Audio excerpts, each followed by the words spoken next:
قصه از یک پادشاه است. با دقت گوش بدهید. روز زنی پادشاه به یک کوچه گذر میکند و در آنجا میبیند یک دیوانه با چنگ و دک شیشته در زمین خانه کشیده ایستاده است. و زنی پادشاه در حال به نزد این دیوانه میآید و میگوید: ای مرد، چه کار کرده ایستاده ای؟ و این دیوانه میگوید: من خانه ساخته ایستادم. و زنی پادشاه میگوید: خانه‌ات را به من میفروشی؟ و این دیوانه میگوید: بله، من این خانه را میفروشم. و میگوید: با چقدر سوم؟ و این دیوانه یک مقدار سوم میگوید و زنی پادشاه در حال فرمان میدهند سوم را آورده به این دیوانه میتیند. و این دیوانه این سوم را گرفته میبرد به تمام کمبغلان خیر میکند. زنی پادشاه به خاطر خرسند شدن این دیوانه این کار کرد.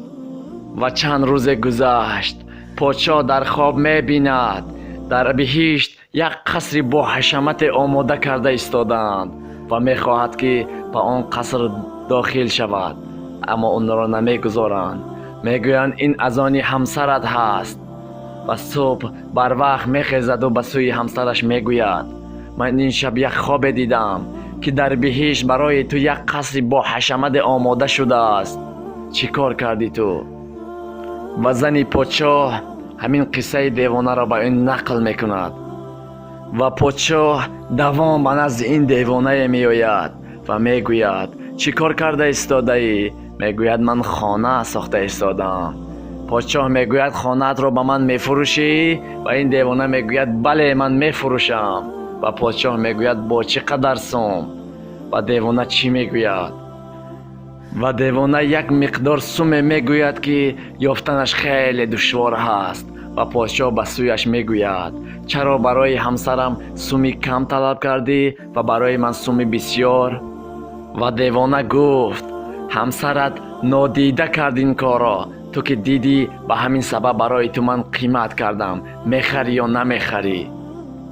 زیرا همسر تو نمیدانست که برای این کارش الله در بهشت برای او قصر آماده میکند. آن تنها برای الله کرد این کارا.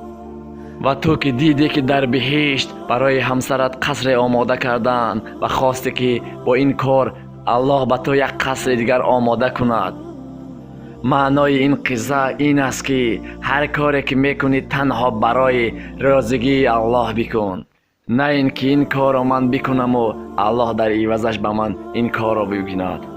نه اینکه معامله با خدا، زیرا من این کار را میکنم و الله به من در بهشت با قصر بسازی.